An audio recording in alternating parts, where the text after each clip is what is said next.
August 25th? That's correct. Kabul fell on August 15th. That's correct. You were not asked before August 25th? 16th.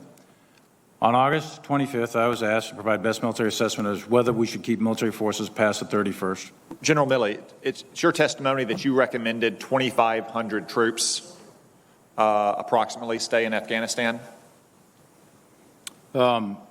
As I've said many times before this committee and other committees, I don't share my personal recommendations to the President, but I can tell you my personal opinion and my assessment if that's what you want. Yes, please. Yes, my assessment was back in the fall of 20, and it remained consistent throughout, that we should keep a steady state of 2,500, and it could bounce up to 3,500, maybe something like that, in order to move toward a negotiated, gated solution. Did you ever present that assessment personally to President Biden? I don't discuss exactly what my conversations are with the sitting president in the Oval Office, but I can tell you what my personal opinion was, and I'm always candid. General McKenzie, do you share that assessment? Senator, I do share that assessment. Did you ever present that opinion personally to President Biden? Again, I'm not going to be able to comment on those executive discussions. Did General Miller ever present that opinion personally to President Biden? I think it would be best to ask him. I believe that his opinion was well heard. Secretary Austin, President Biden last month in an interview with George Stephanopoulos said that no military leader advised him to leave a small troop presence in Afghanistan. Is that true?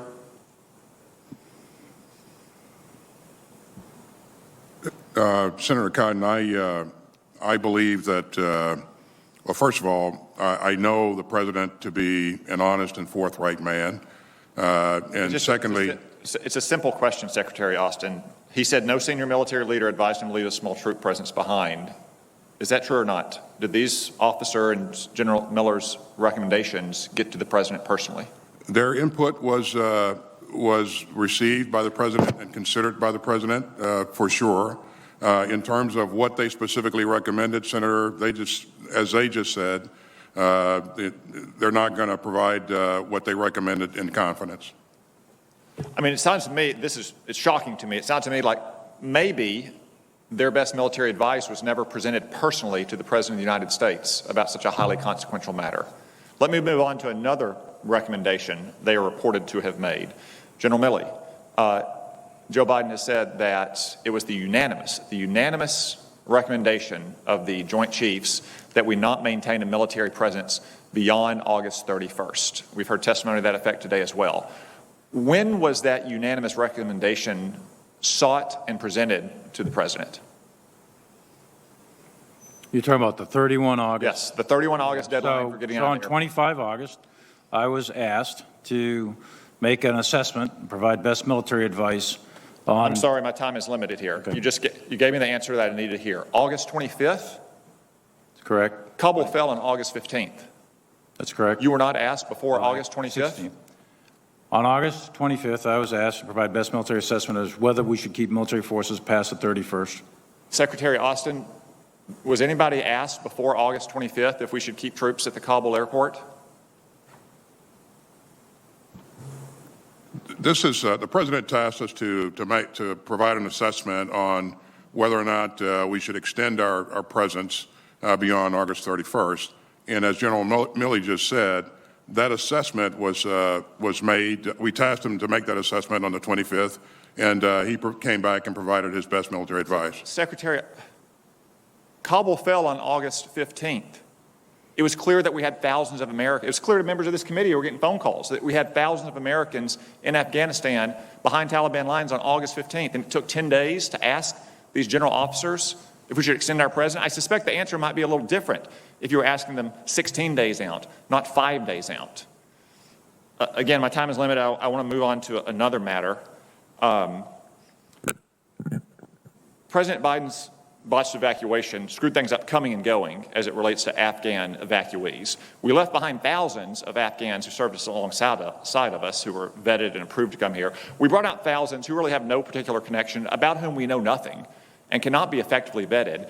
You now have female troops who have been assaulted. You have Afghan evacuees committing sex crimes at Fort McCoy. What are we to make of this? What steps are we taking to ensure that thousands of Afghans about whom we know nothing are not going to be a menace to our troops at our military bases and to the communities into which they're about to be released? Well, Senator, I'm certainly aware of the allegations, and I take the allegations very seriously. And I can assure you that our commanders at our bases have what they need to be able to protect our troops and our families that work and live at those bases. And I'm in contact with General Van Herk, the NORTHCOM commander, who has overall responsibility for the operation on a routine basis. And this is an area that he remains cited on. All right, I've just got one final question. General Milley, I can only conclude that your advice about staying in Afghanistan was rejected. I'm shocked to learn that your advice wasn't sought until August 25th on staying past the August 31 deadline. I understand that you're the principal military advisor, that you advise, you don't decide, the president decides. But if all this is true, General Milley, why haven't you resigned? Senator, as a senior military officer, resigning is a really serious thing. It's a political act if I'm resigning in protest. My job is to provide advice. My statutory responsibility is to provide legal advice or best military advice to the president, and that's my legal requirement. That's what the law is. The president doesn't have to agree with that advice. He doesn't have to make those decisions just because we're generals.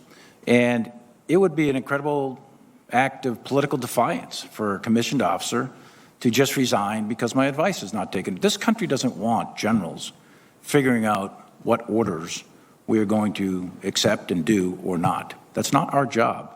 The principle of civilian control of the military is absolute. It's critical to this republic. In addition to that, just from a personal standpoint, you know, my dad didn't get a choice to resign at Iwo Jima, and those kids that are at Abbey Gate, they don't get a choice to resign. And I'm not going to turn my back on them. I'm not going to resign. They can't resign, so I'm not going to resign. There's no way. If the orders are illegal, we're in a different place. But if the orders are legal from civilian authority, I intend to carry them out. Thank you, Senator Cotton.